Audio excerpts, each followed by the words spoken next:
What a powerful start to the morning, right? Amazing. Okay, well, I am honored to introduce Dr. Lana Isreal. Let me tell you a little bit more about her. Dr. Isreal holds a doctorate in experimental psychology from Oxford University, where she studied as a Rhodes Scholar and conducted postgraduate research on memory. She is a summa cum laude graduate of Harvard University, earning a bachelor's degree in psychology. Dr. Isreal's research on memory has been cited over 800 times. Integrating her lifelong passions for music, memory, and the mind, Dr. Isreal started Musology, a music-driven ed tech company based in Nashville, Tennessee. So Dr. Isreal is going to come up and share a presentation with us, and then I'll join her for a fireside chat. Please join me in welcoming Dr. Lana Isreal.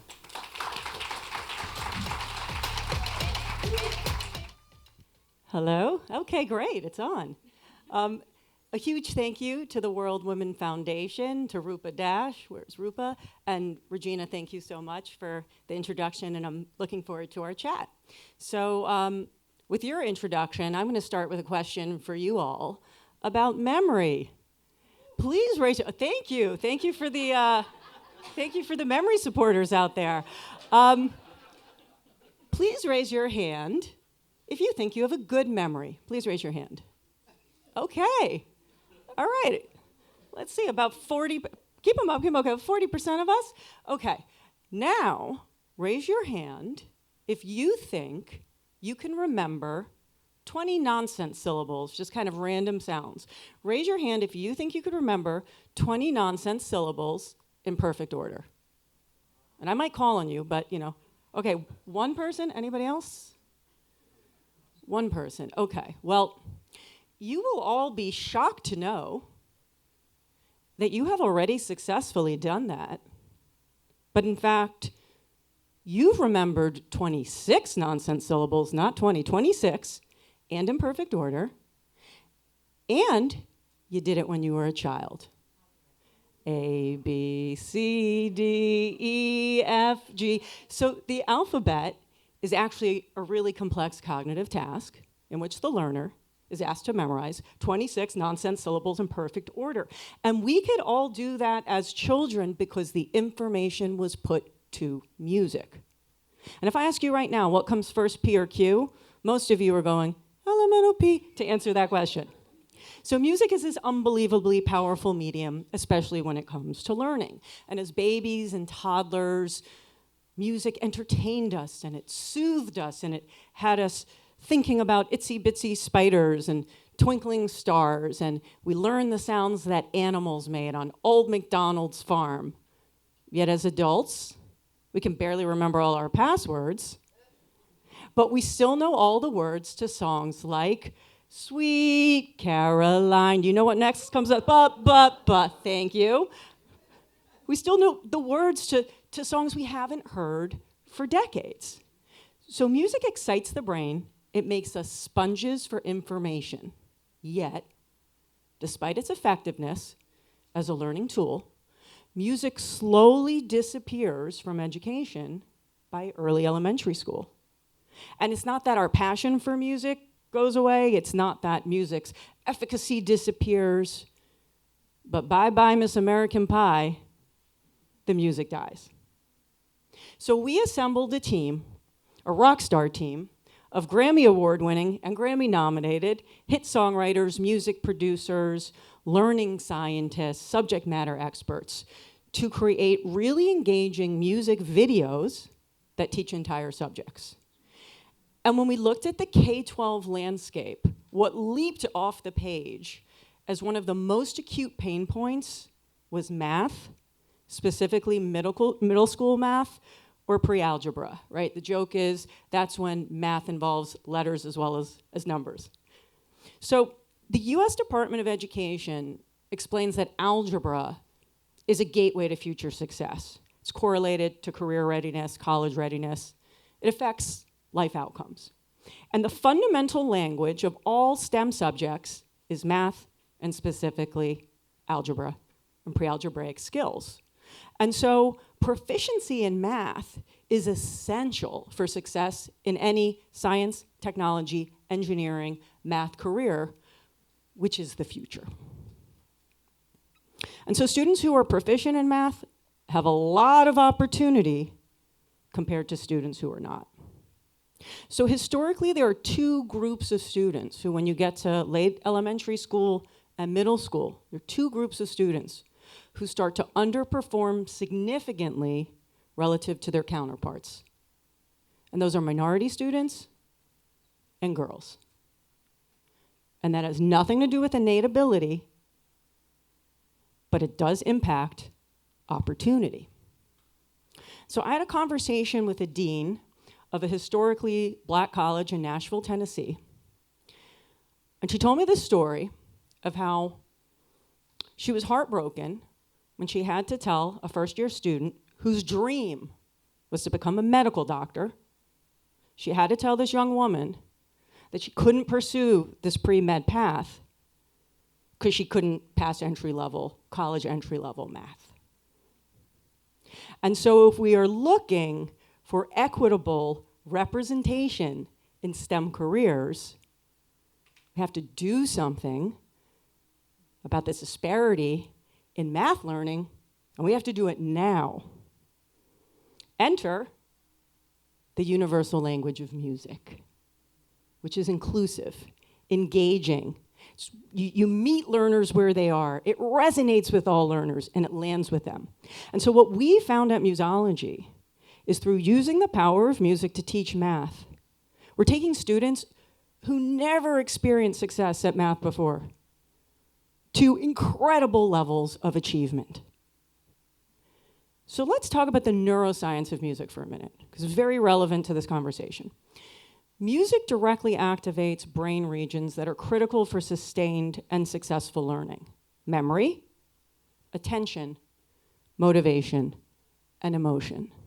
And those areas work synergistically to power effective learning outcomes, right? Because if you're not paying attention, you're not going to learn. If you're not motivated, you're unlikely to have great learning outcomes. Same thing if you're not emotionally engaged. Of course, you need to remember what you learn. So now let's talk about the psychology of learning, right? So a young girl who's struggling with math, who forms this limiting belief: math is hard, math's impossible, and I'm dumb. And it sounds devastating to say that, but this occurs with young people. And where does that limiting belief come from? It can come from any number of places. It could come from something a teacher said. It could something a classmate said. It could come from a bad test score. It could come from parents. It's not uncommon for parents to say, well, I wasn't good at math growing up, so you're not good at math. But you don't typically hear parents go, I'm illiterate, so you can be illiterate, right? When it comes to math, somehow acceptable. This is the way it is. But here's the problem. Once that negative, limiting belief gets formed, now we're going down this self-reinforcing negative feedback loop, right? Because you think you can't do it, math's impossible, I'm dumb. What do? I check out, I'm not motivated, I don't pay attention, and what happens? I continue to do poorly at math. What happens when it's time to do homework? Tears and anxiety and frustration. And so I continue to do poorly, which is confirmatory evidence that math's impossible, I'm dumb, and here we go. Until the power of music comes into the equation, and we're able to stop that feedback loop in its tracks. And suddenly a learner goes, music, I like music, and it pulls them in. We have seen learners go from failing quizzes to getting 100% in a single 15-minute session. That is thank you. That's the power of music. But what happens then? What happens then is the real prize. Because it's not even about the learning outcomes at that point. It's about what happens to the learner at an emotional and psychological level, where someone who had never experienced success at something, like math, typically a student's most challenging subject, suddenly goes, I can do this. And they feel confidence. And they feel pride. And they feel self-efficacy.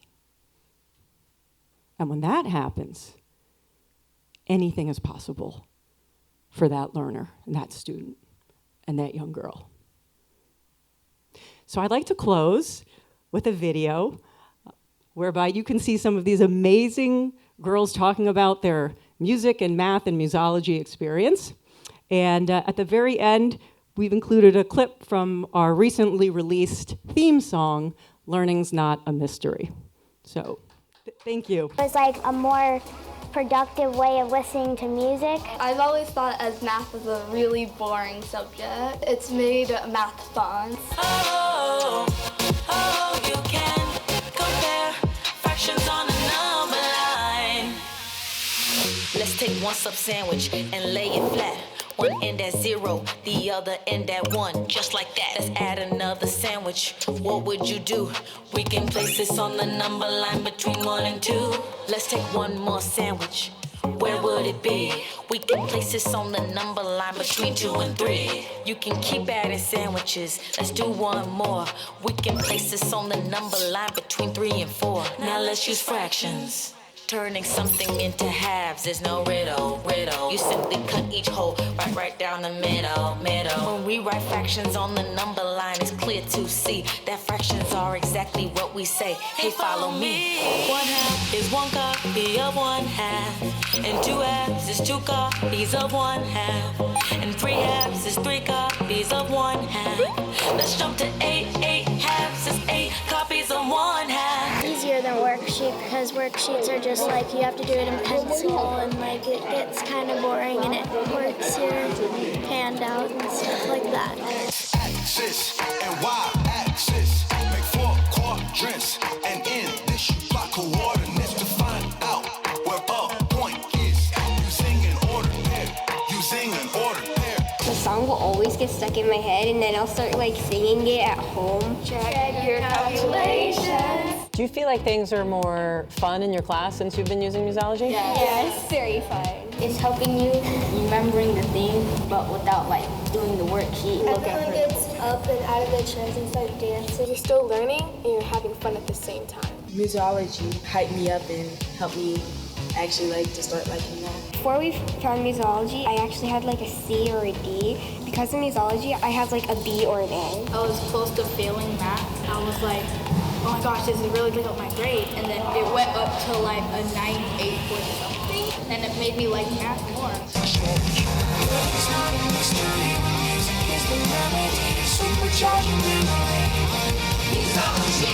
Switch and turn it on right up and play and sing along. It's back with facts in every song. Musology. It's not a mystery. Music is the remedy. Supercharging memory. Musology. Flip the switch and turn it on right up and play and sing along. It's back with facts in every song. Musology. Musology. Musology.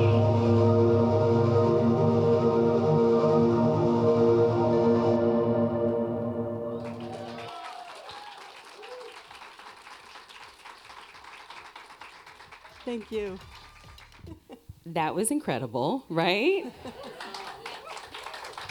Dr. Isreal, if you're looking for any middle-aged backup dancers, I could probably make some time. You got the gig. You know, a little stretching, a little practice, but I think I can back them up. Come on down. All right. So you talked about the need to provide equitable opportunities younger to help set folks up for opportunities in STEM. So in your opinion, what role does music play in accelerating girls' participation in math, and how can we use this to improve the state of equality in STEM? Yep, absolutely. Which is, I mean, we've heard numerous people already talk about the importance of representation and, you know, I'm going beyond, but seeing someone who looks like you in a profession and a career, it's extremely important. So, as I mentioned, I think the power of music is its universality. We all love it. Doesn't matter, who we are, what our differences are. It's a common force, right, that appeals to us all and brings us together. So by that very fact, and let's say virtue of music, it becomes an inclusive medium. It becomes an inclusive learning medium for any group or type of learner that may feel kind of excluded or not part of a certain trajectory. That's the first thing. And I think the second thing is just how effective it is. So once you're able to experience that success, as I was explaining, everything changes for a learner. So I remember this distinctly. In 2016, we worked with summer school students. These were students who had failed 8th grade math, and quite frankly, they weren't expected to do much over the summer anyway. And we gave them the program that summer. The beginning of the summer, we went in and spoke to those students, did some interviews with them. And these were the things these students were saying, verbatim. These are the things they were saying. I hate math. I'm dumb, out of these students' mouths. I don't care about algebra.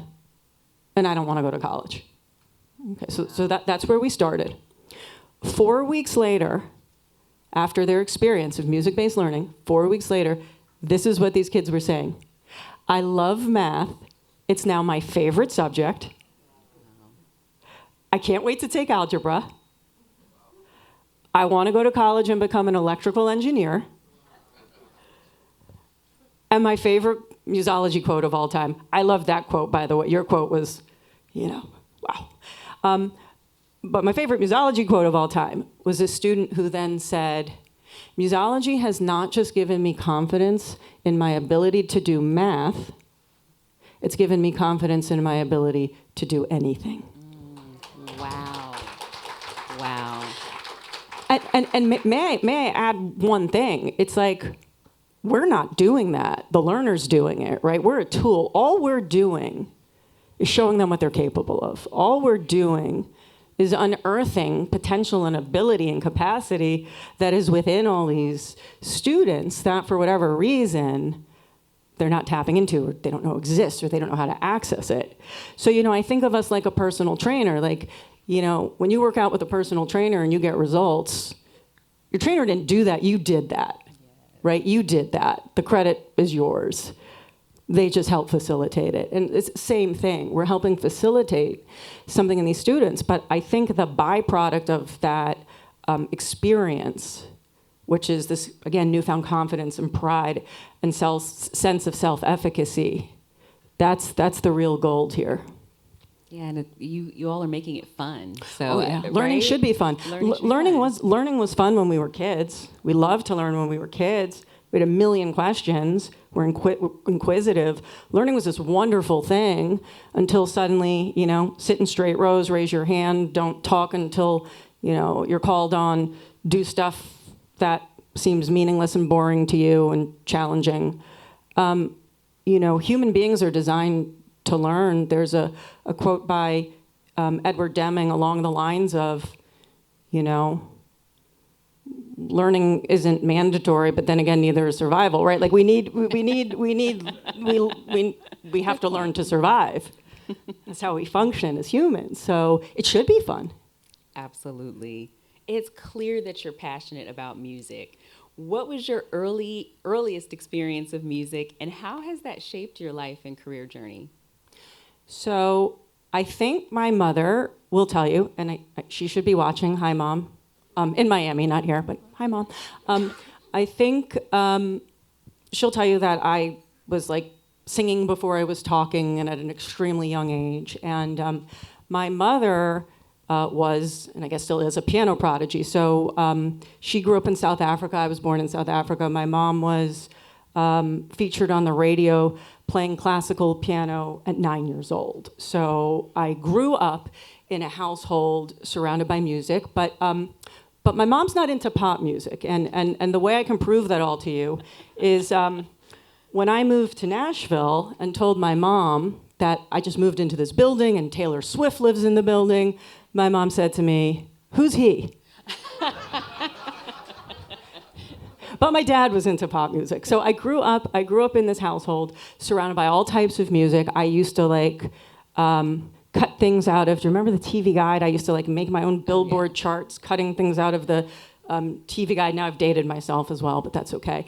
And I was just obsessed with music my whole entire life. And then as a teenager, I pursued this path which had to do with memory. So my 8th grade science project, which I did on a learning technique called mind mapping, got me an invitation to Sydney, Australia, at 13 to present my research at a global education conference. And in preparation for that conference, my dad told me that I should create a handout, because when you speak in front of a group of people, that's what you do. You give them a handout.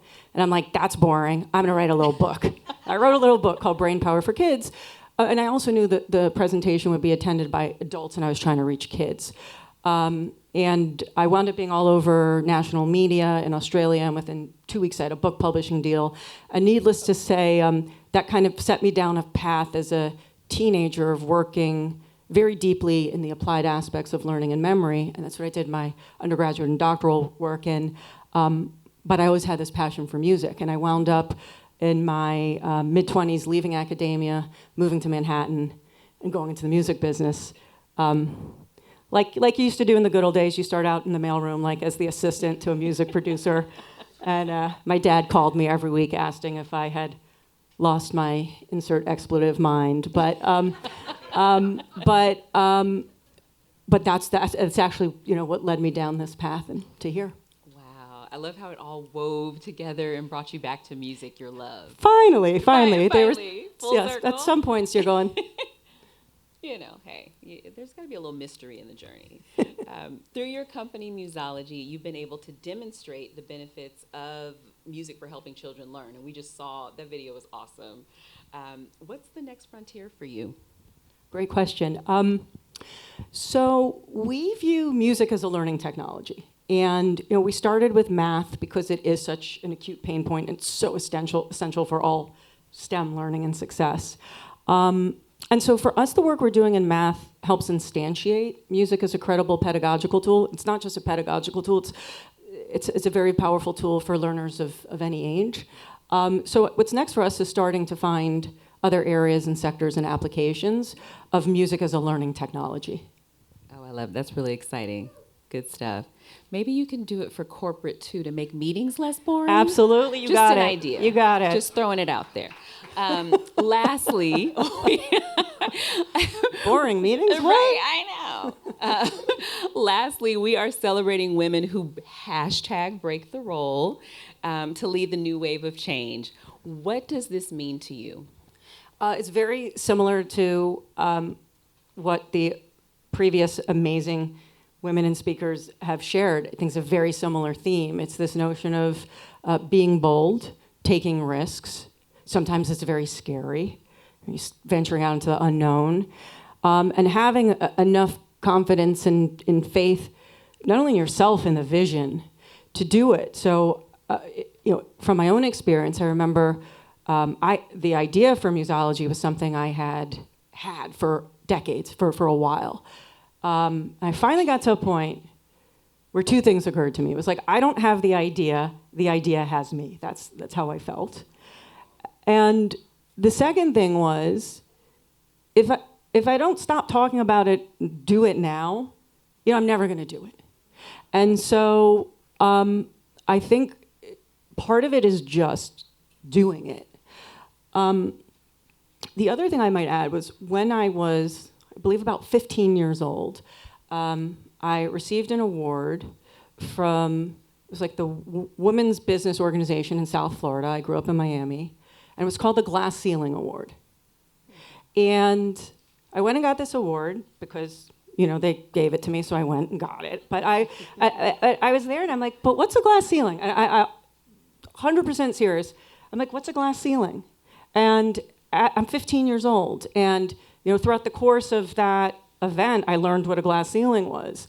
But it didn't make sense to me at the time because I'm just like, I'm doing this stuff, and why does it matter that I'm a girl and not a boy? I didn't.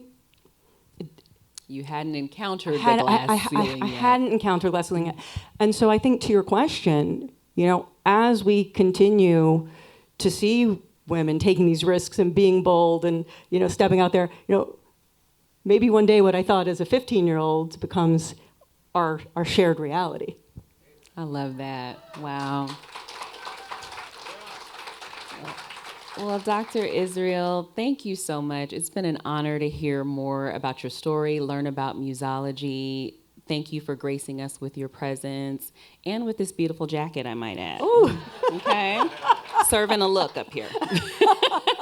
So I will turn it over to a break. Sounds like a break. Thank you. Thank you so much for being here.